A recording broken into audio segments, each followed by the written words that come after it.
Hi folks, and welcome to the Salty Seaman. Today I'm going to talk about something I do know quite a bit about. Not a normal geek thing, but it is my job.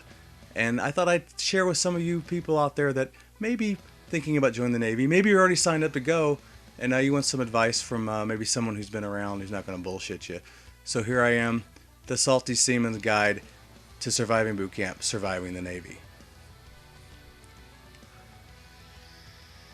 Now here's the thing. I'm not going to normally do this, like turn this into a military channel or something, because that's not really my intent. But I just had this idea kicking around. I've seen so many people in the military, some people in the Navy especially, because that's where I work most of the time.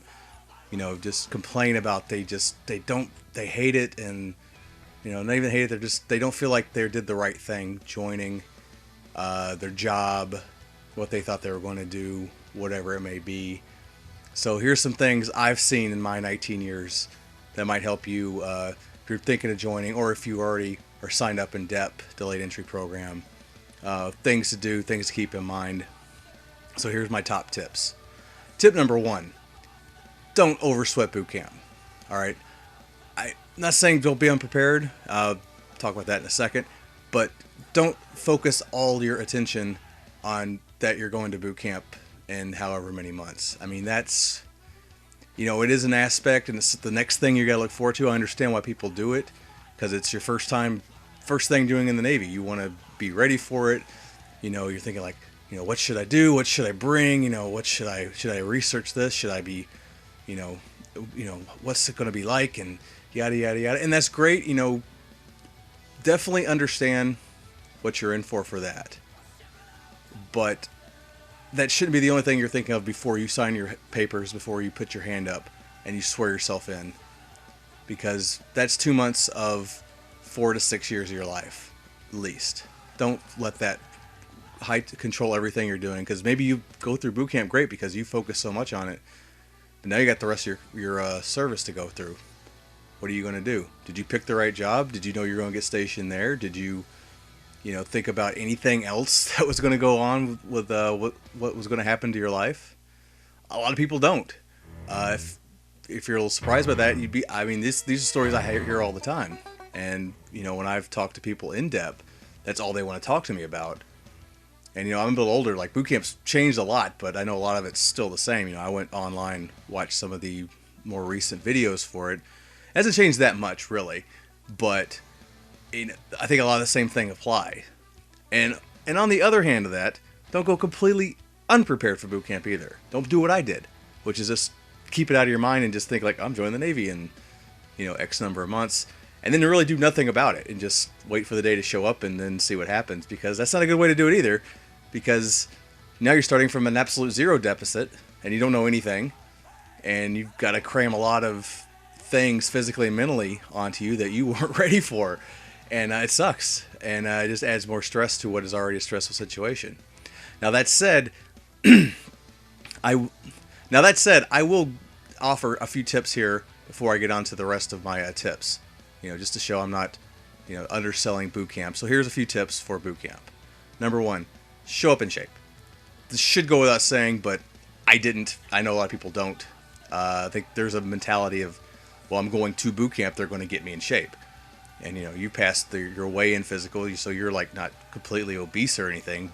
But if you're not a person who's done a lot of athletic activity, if you're not a workout person normally, you didn't play sports, and you're just thinking, well, I'll learn to do all the physical stuff in there, it's going to suck for you, because you're starting from a deficit now, and getting out of that deficit is possible. I mean, this is not the Marine Corps, this is not even the Army, but there's still a lot of physical activity you need to do. So if you're just a lazy slug who just sits around and plays video games all the time, and you don't ever go out and do real concentrated physical activity, calisthenics, running, any of that kind of stuff, you're in for a world of hurt. Now, if you've been a very active sports person, say if you're right out of high school, you played football, cross country, any of those things, you're probably fine, as long as you've kept up that. If you're just a workoutaholic, you're just a gym rat, yeah, you're totally fine. This is not going to kill you.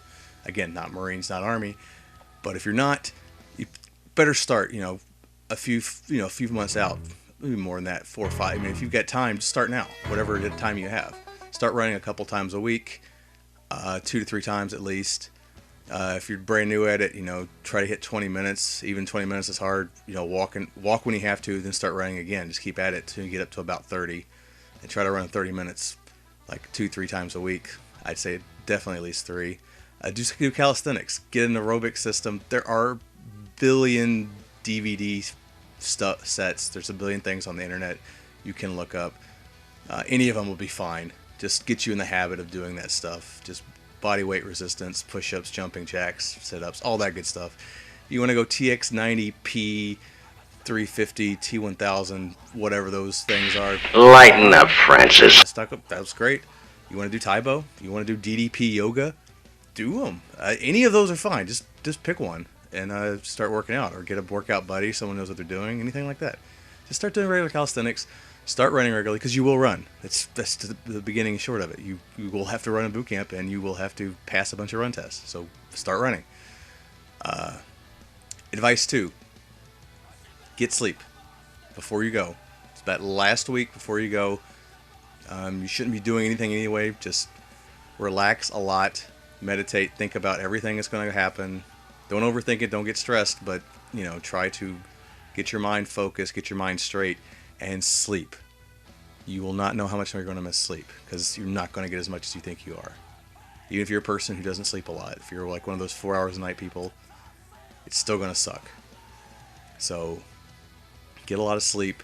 That last week, if you normally sleep 8 hours, and you have nothing else to do, and you're just getting up because it's 8 hours over, make it 10. If you feel like taking a nap, take a nap. Just anytime during that last week, get your sleep in.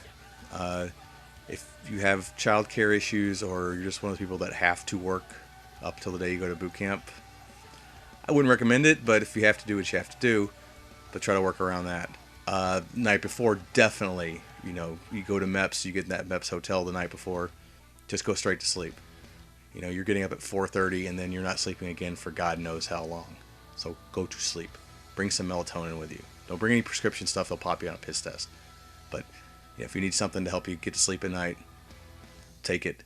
Go to sleep as soon as you get to the hotel room. Just sleep till 4:30 or whatever time your wake-up call time is. Get as much as you can. Third one, pay attention. This should go without saying. You think like, well, yeah, of course, I want to get it right. You'll be surprised what you don't hear. When you're stressed, when you're tired, you've been standing there listening to somebody talk for a long time, your mind will start drifting. You'll start thinking about other things. Think about how you want to go home. Think about how you want to sleep. Think about your feet hurt. Whatever it is. Don't. Pay attention, because this is what it's all about. Attention to detail. That is their main thing they're looking for out of you, is that you can follow direction and you can follow intricate directions. They're telling you how to do something. Listen to every little detail of how it's done. Don't think, well, I'll figure it out along the way, because you'll screw something up. And the last thing you want to be is a screw up. Don't want to be the focus of attention for negative reasons.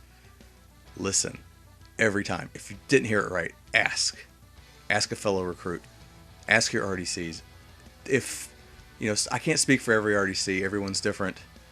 Some of them do get annoyed you talk to them too much, keep asking so many friggin' questions. If you're just one of those people that constantly do it, I saw guys in my boot camp division, they got called out all the time because all they did was ask questions, but in reality they were at least trying to get it right. Number 4, take a leadership role. Now, this is something I'll get into later when I talk about your rest of your career in the Navy, but this is where it starts. Showing you're a leader, showing you're a person who steps out in their eye positively helps in your favor. Not just to be a good recruit, but they have meritorious promotions. You're coming in an E1, E2, you want to get that extra rank, not to wait another 7 months to put it on. Why not take it? That's 7 months you shaving off of your next promotion, the next promotion after that, yada yada yada. That's more money, that's more everything. Do it. No, you might have been told by somebody who's been through military boot camp before, like, hey, best thing to do is just be invisible, they never know your name. That's fine, that is a way of doing it, and there's nothing wrong with that. However, if you're looking to get something out of boot camp beyond just you got through it, you want more money and more rank, a way to do it is to step out as someone who is a leader, who is taking on extra responsibility. You're showing your RDCs, hey, I'm going to be a great sailor. I deserve something more when I get out of boot camp other than a pat on the back. Boom. Meritorious promotions are great. They want to give them to you. They love giving out meritorious promotions. It makes them feel good that they're putting out good sailors. So give them a reason to give you that promotion. You know, there's a line. There's 3 kinds of people basically in boot camp. There are those that step out as leaders, do great things. They recognize as their top guys. There are the other end of the spectrum. They're constant fuck-ups. People that always need to be corrected. The people that are always seem to be in the corner doing push-ups, sit-ups, jumping jacks, whatever, because they can't seem to do anything right. And there's little shades in between on both sides of that. And then there's those guys right in the middle who they don't know the names of until they shake their hand at graduation. They're like, were you in my division? Schmuckatelli? Yeah, I remember your name on the roster. You're like, this, I swear to God, it's the first time I've ever seen you. Cool, if you want to be that guy. But if you want a little money, you want a little rank, and you think you have the ability to be that guy, that leader, that person that steps out, I would suggest going for it. Don't try to be a fly on the wall. Definitely don't try to be the fuck up. I mean, no one wants to be that.